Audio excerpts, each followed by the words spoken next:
y está correcto. Ahora que la física y que Dios nos ilumine y nos diga que esto es correcto es distinto, pero tú sabes que en física las cosas pueden estar matemáticamente ciertas y la naturaleza te dice que no muchas veces. Claro, Desde el punto de vista sí, matemático, esta teoría es consistente, es lo que te puedo decir.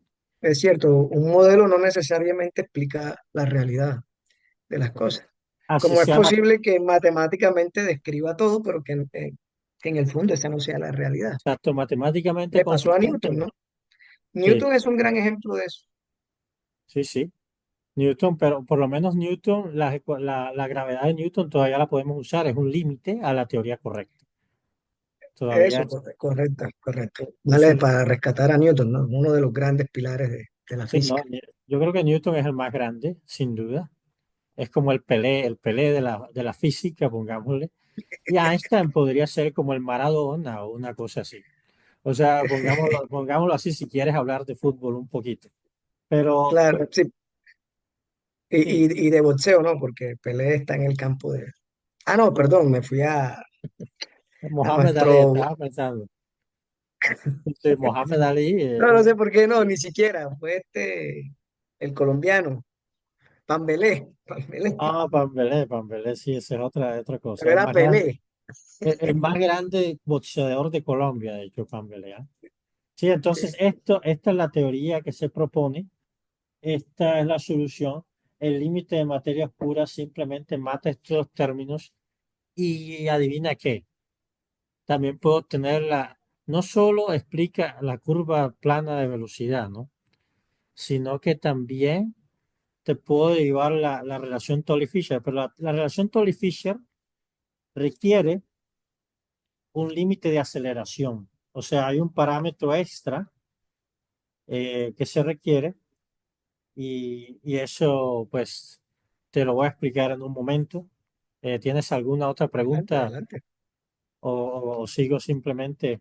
No, pues simplemente para que el público se oriente, de forma breve, resáltanos las principales críticas. Ya lo explicaste ahí, pero ahora solo en una pequeña frase. Las críticas se deben a la poca comprensión de la solución que se ha propuesto. Las críticas se deben a que se interpreta la solución como un cambio de coordenadas Schwarzschild que es incorrecto. No hay manera de conectar la métrica de Schwarzschild con con la solución propuesta. Y las críticas surgen también porque eh, la solución muestra consistencia y recupera los resultados de Schwarzschild cuando se requiere, y esa recuperación de esos resultados se malinterpreta también. La gente entonces piensa que es la misma cosa que antes, pero no lo es. La Sí, cuestión es en las cantidades conservadas, muchachos.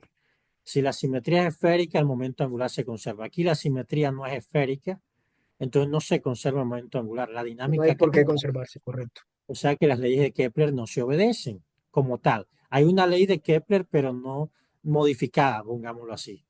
Es con Mm, respecto a un momento angular definido para la nueva métrica, pero el momento angular de la nueva métrica no es el momento angular que tú estudiaste en la escuela, sino es distinto y podría estar está más relacionado a la velocidad de rotación. Entonces es una cuestión de mm. geometría, o sea, de la percepción que se tiene de la geometría que se está analizando. Sí. Sí, No, bueno, no hay, continúa. no hay corte, no hay comercial, nada, ok. No digo. Entonces te decía que de aquí sale, porque esto es lo que remata, esta es la parte final. Obtengo no solo, hay dos virtudes. Cuando imponemos la teoría de Mond, Modified Newtonian Dynamics, creo que la conoce, es muy famosa, Claro. sugiere que cuando los objetos se alejan, su aceleración es más pequeña y tiende a un límite llamado E sub cero, que es el límite de Mond, y entonces ahí es donde los efectos de materia oscura emergen. En este caso, en el caso mío, este es el límite de materia oscura, pero Ujú. para obtener las escalas de materia oscura, obviamente se deben tener en cuenta los efectos de aceleración. Ahí es donde aparece la Tolley-Fisher y donde puedo derivar las escalas de materia oscura, que son consistentes con la Modified Newtonian Dynamics, con el MOND. Y por eso es que hay un segundo artículo que he sacado que en esta dirección en el que clamo que Modified Newtonian Dynamics o MOND se extrae de la relatividad general misma.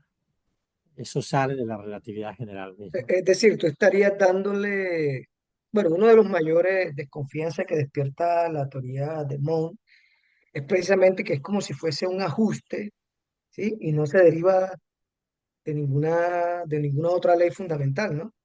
Sí, Eh, Esa es una de las grandes desconfianzas que le tienen a la Mond. Entonces tú estás diciendo aquí que podría estar derivándose de las ecuaciones de campo de Einstein. correcto.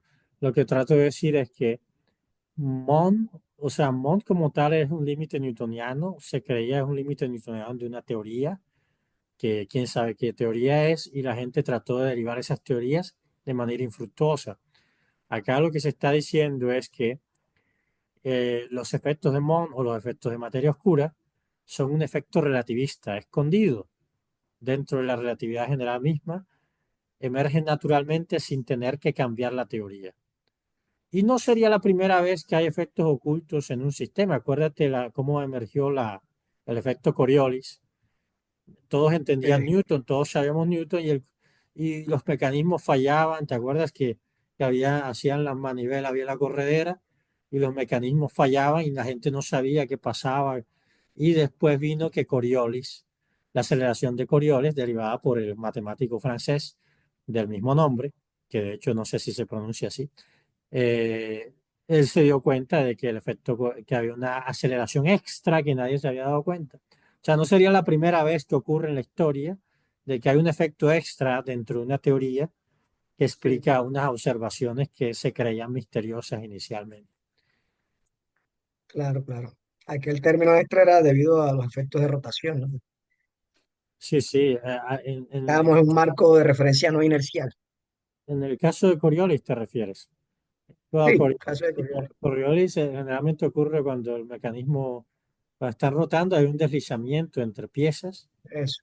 Entonces hay como Sí, una sí, velocidad porque, relatividad.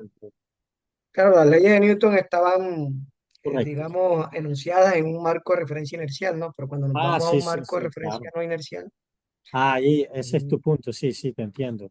Ahora entiendo perfectamente.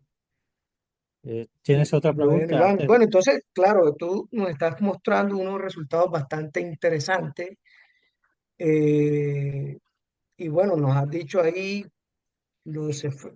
digamos, el impacto que podría tener. O sea, nos estás diciendo que, bueno, podríamos tener como una justificación para la MON, o la teoría MON. Y además, pues todos los efectos de materia oscura, pues estarían ahí y no necesitaríamos una materia oscura. Sí, Es básicamente lo que estamos. es necesario también verificar otras cosas, porque obviamente aquí solo se ha reproducido la curva de rotación de galaxias y las escalas de materia oscura se pueden derivar, pero falta explicar, por ejemplo, gravitational lensing, que ya tengo colaboradores ayudándome con esas observaciones, a verificarlas, a ver si esta idea realmente puede reproducirlas.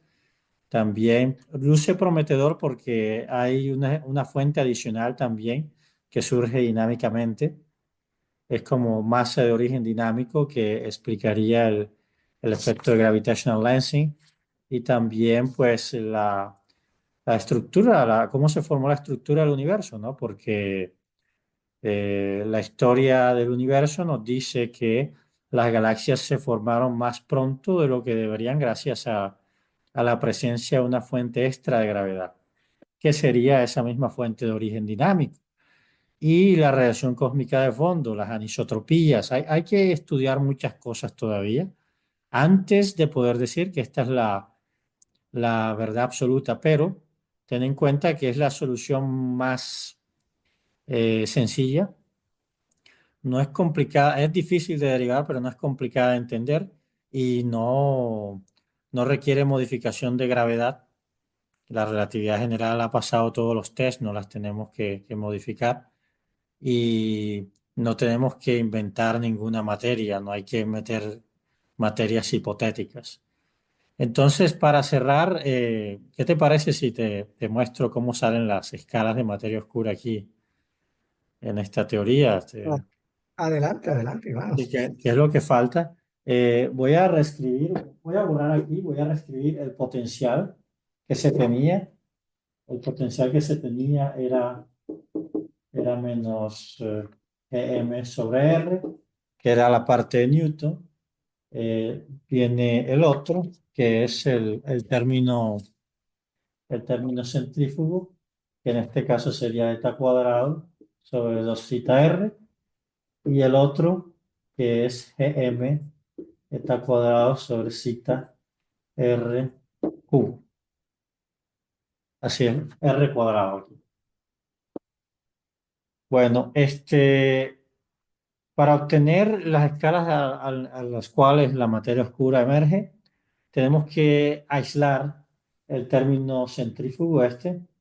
Vamos a aislarlo aquí, llamémoslo potencial 2. Y esto es eta cuadrado sobre 2 zeta r. Hallemos el gradiente de ese término. El valor absoluto del gradiente de ese término es eta cuadrado 2 zeta r cuadrado. Recordemos que los efectos de materia oscura aparecen cuando eta cuadrado es 2 zeta. Pero también usemos el ansatz de Mond, que aparecen cuando la aceleración tiende a la escala a cero. Tenemos que introducir esta escala, una aceleración, esa aceleración sería el término centrífugo, la aceleración centrípeta, lo que llamamos aceleración centrípeta. Entonces reemplacemos estas dos condiciones aquí.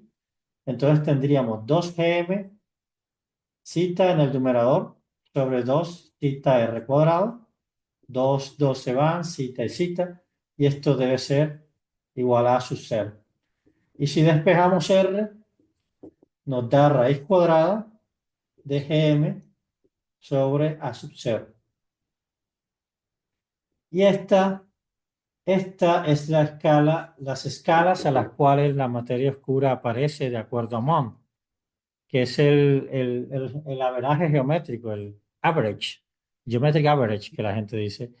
Eh, en español se dice promedio, ¿no? Sí, sí, promedio. Medio, El promedio geométrico, la media geométrica es como se dice en a español. medio metro. Media geométrica, que es cuando tienes dos elementos y quieres calcular su media geométrica, multiplicas y sacas la raíz cuadrada. Un elemento sería gm y el otro el inverso de a sub 0, que es las... Si tú metes los valores observados, la aceleración de Mond, que de hecho es el inverso de la escala del universo, más propiamente sería gm r lambda, que este R lambda es como la escala de la constante cosmológica, es una de las coincidencias que nadie entiende y que la podemos esbozar aquí un poquito. Esta escala es del orden de kiloparsecs. Si uno mete la masa bariónica de las galaxias, y ahí es donde los efectos de la materia oscura se hacen más fuertes. Es a esa escala precisamente. Y puedes verificarlo para todas las galaxias, reemplaza la masa bariónica, calcúlala. De hecho, en el segundo artículo hago ese cálculo para hacer cierta fenomenología. Si hacemos lo mismo cálculo, misma situación para el tercer término, obtendríamos otra escala, pero esa escala tiene una interpretación distinta, sería la escala en la cual los efectos de materia oscura comienzan a asomarse, empiezan a ser importantes. Pero esta es donde los efectos se hacen realmente fuertes. Y esa escala se deriva vía Mond, Modified Newtonian Dynamics. La diferencia es que aquí no necesitamos un factor de interpolación. Acuérdate que Mond mete un factor de interpolación que nadie entiende por qué se debe comportar así. Bueno, aquí está la respuesta. ¿Por qué no llamamos a Milgrom? Bueno, a Milgrom yo lo conocí